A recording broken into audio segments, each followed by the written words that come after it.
আসসালামু আলাইকুম, আমি মারজান আক্তার মাহজাবিন।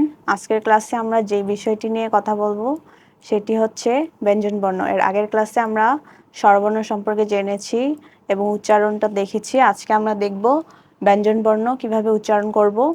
আমাদের ব্যঞ্জনবর্ণ সর্বমোট ৩৯টি। তো আমরা শুরু করি। উচ্চারণটা ভালোভাবে খেয়াল করবেন। ফার্স্টে হচ্ছে ক, খ, তারপরে হচ্ছে গ, ঘ, উ। এটার উচ্চারণটা হবে উ। আমি লিখে দিচ্ছি।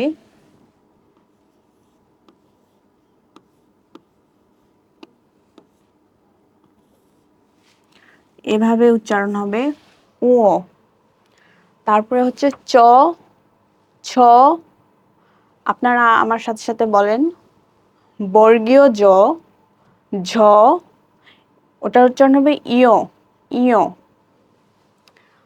ট, ঠ, ড, ঢ। মূর্ধন্য ত।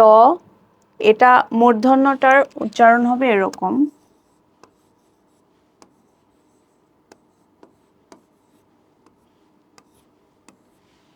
এটা হচ্ছে মূর্ধন্যর উচ্চারণ। মূর্ধন্য ত, থ, দ, ধ। দন্তন্য। আচ্ছা, দন্তন্যটার উচ্চারণ হবে এরকম। দন্ত ন। কি উচ্চারণ হবে? দন্ত ন। প, ফ, ব, ভ, ম। অন্তস্থ জ, র, ল। তালব্য শ।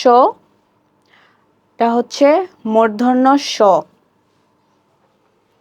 তারপর আসি দন্ত স, হ, রয় বিন র, ডয় বিন র। আচ্ছা, একটু লিখে দিচ্ছি। রয় বিন্দু র। এটা হবে রয় বিন র। এটা হচ্ছে ঢয় বিন র। অন্তস্থ হচ্ছে খণ্ডক্তর, অনুসার, বিসর্গ, চন্দ্রবিন্দু। এটা হচ্ছে খণ্ডত। এটা হবে